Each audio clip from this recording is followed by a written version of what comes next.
Hello दोस्तों, आप सुन रहे हैं भूतिया स्टेशन आकाश के साथ। चलिए बढ़ते हैं कहानी की ओर। गर्मियों की छुट्टियां पड़ने में अभी 2 दिन बाकी थे। रवि और कविता को नानी के घर जल्दी भागने की लग रही थी। रवि और कविता दोनों भाई बहन हैं। उन्हें अपनी नानी से बहुत ही प्यार था। उनकी नानी अकेली ही एक पुराने मकान में रहती थी, जो कि एक बहुत छोटे और दूर दराज के गांव में था। वैसे तो रवि के मम्मी पापा पूरे साल कई चक्कर लगा देते थे, लेकिन रवि और कविता को गर्मियों की छुट्टियों में पूरा 1 महीना मिलता था नानी के साथ रहने के लिए। रवि की नानी एक संपन्न परिवार से थी। रवि की नानी के घर में ही उनके साथ उनके ही बाग के माली और उनके घर पर खाना बनाने वाली रमैया रहती थी।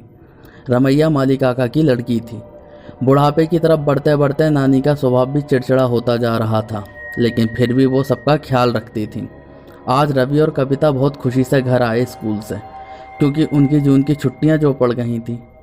अगले दिन वो अपने मम्मी पापा के साथ अपनी नानी के घर चल पड़े। पूरा दिन सफ़र के बाद वो शाम के समय अपनी नानी के घर पहुँचे। कविता तो अपनी नानी से ऐसे लिपट गई जैसे कितने सालों से ना मिली हो। खैर, नाश्ता पानी होकर शाम को खाने की तैयारी हो रही थी।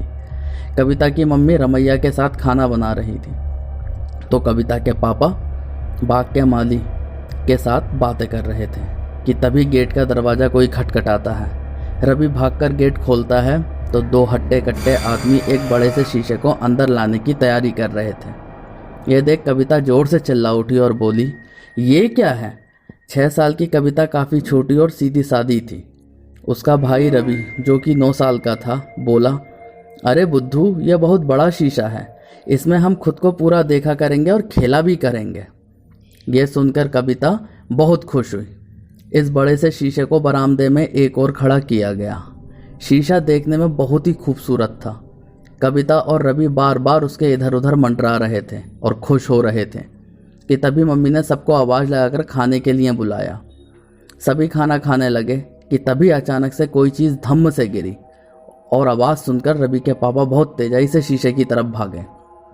शीशा नीचे गिरा हुआ था। ऐसा लग रहा था वो पूरी तरीके से टूट गया होगा, लेकिन जब रवि के पापा और माली काका ने उठाया तो शीशे पर खरोंच भी नहीं आई। हाँ, शीशे पर कुछ लाल रंग का लगा था, लेकिन क्या? तो नीचे देखा एक चूहा मरा पड़ा था और उसका खून शीशे पर लगा था। खैर, उसको साफ किया और खाना खाकर सब सोने चले गए। सब अपने अपने बिस्तर पर लेट गए, लेकिन उस रात किसी को भी ठीक से नींद नहीं आ रही थी। एक बेचैनी सी थी पूरे बदन में सभी के। इसी कारण रवि के पापा अपने कमरे से बाहर आए और बरामदे में पड़ी एक कुर्सी पर बैठ गए। बैठे बैठे कब उनकी झपकी लग गई पता ही नहीं चला। झपकी में उन्होंने देखा कि उस बड़े शीशे में से कोई छाया निकल कर आई हो और उनके सीने पर आकर बैठ गई हो, जो उनका गला दबा रही हो। रवि के पापा को सांस नहीं आ रही थी। वो कसमसा रहे थे कुर्सी पर बैठे बैठे कि तभी किसी ने तेज आवाज़ देकर उन्हें हिलाया तो उनकी तंद्रा टूटी। सामने माली काका खड़े थे। उन्होंने कहा, साहब जी, क्या हुआ? तो रवि के पापा ने बिना कुछ कहे वहाँ से चुपचाप चले गए। माली काका आश्चर्य से रवि के पापा को देख रहे थे। तभी माली काका को लगा जैसे किसी के पायलों की आवाज़ आ रही हो। उन्होंने इधर उधर देखा तो वहाँ कोई नहीं था। उन्हें महसूस हुआ कि आवाज़ शीशे की तरफ से आ रही है। वो शीशे की तरफ जाते हैं और जैसे ही शीशे की तरफ देखते हैं, शीशे में एक छाया दिखाई देती है, सिर्फ छाया, जो कि पानी की तरह अपनी आकृति बदल रही होती है। उस शीशे में माली काका का अक्ष नहीं दिखाई देता। माली काका डरते हुए पीछे हट जाते हैं, लेकिन फिर 2 भयानक हाथ माली काका को अंदर खींच लेते हैं। माली काका शीशे की कैद में हो जाते हैं। अब सुबह हो जाती है। सूरज की परतें खुलने लगती हैं और अंधेरा हटने लगता है। रवि के पापा को अपने घर लौटना होता है, क्योंकि वो अपनी बीवी बच्चों को ही यहाँ छोड़ने आए थे। लेकिन रात की बात का कोई जिक्र वो किसी से भी नहीं करते, जिससे कोई डर ना जाए।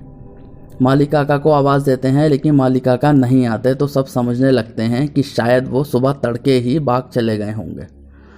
नाश्ता पानी करके रवि के पापा भी घर से चले जाते हैं और रवि और कविता सुबह ही बॉल से खेल रहे होते हैं।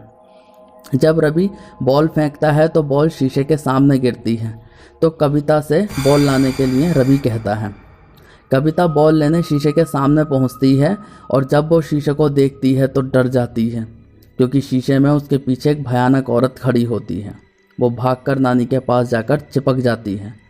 नानी के पूछने पर छोटी कविता सब बता देती है। सच जानने के लिए जैसे ही नानी वहाँ जाती हैं तो वहाँ तो सब कुछ ठीक होता है।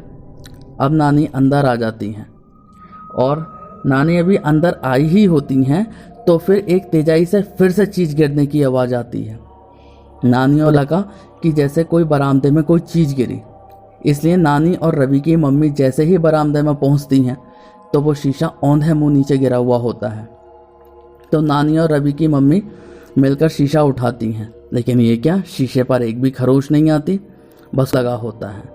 ये देख वो दोनों सकपका जाती हैं, आखिर खून आया कैसे शीशे पर। खैर सब इस बात को ध्यान ना देते हुए रमैया से शीशा साफ करवा देते हैं। उधर रमैया को चिंता हो रही होती है कि उसके पिता को गए हुए काफ़ी समय हो गया, लेकिन अभी तक वो नहीं आए।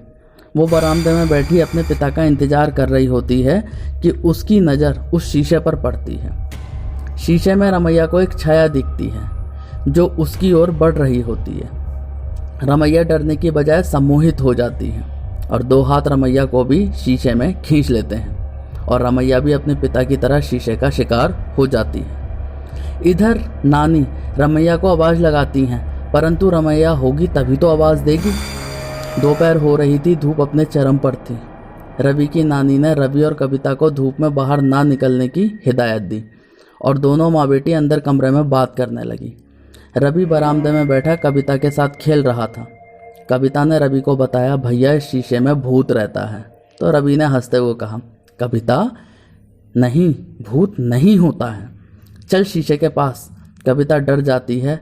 रवि के जिद करने पर वो नानी के पास भाग जाती है और अपने भाई की शिकायत करती है नानी से। इधर रवि शीशे को ध्यान से देख रहा होता है।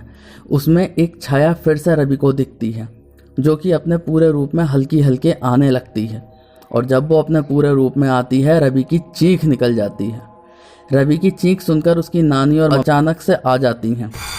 ये क्या, दो हाथ शीशे में से निकल रहे होते हैं जो रवि की तरफ बढ़ रहे होते हैं। रवि की नानी चिल्लाती है कि तभी वो हाथ गायब हो जाते हैं।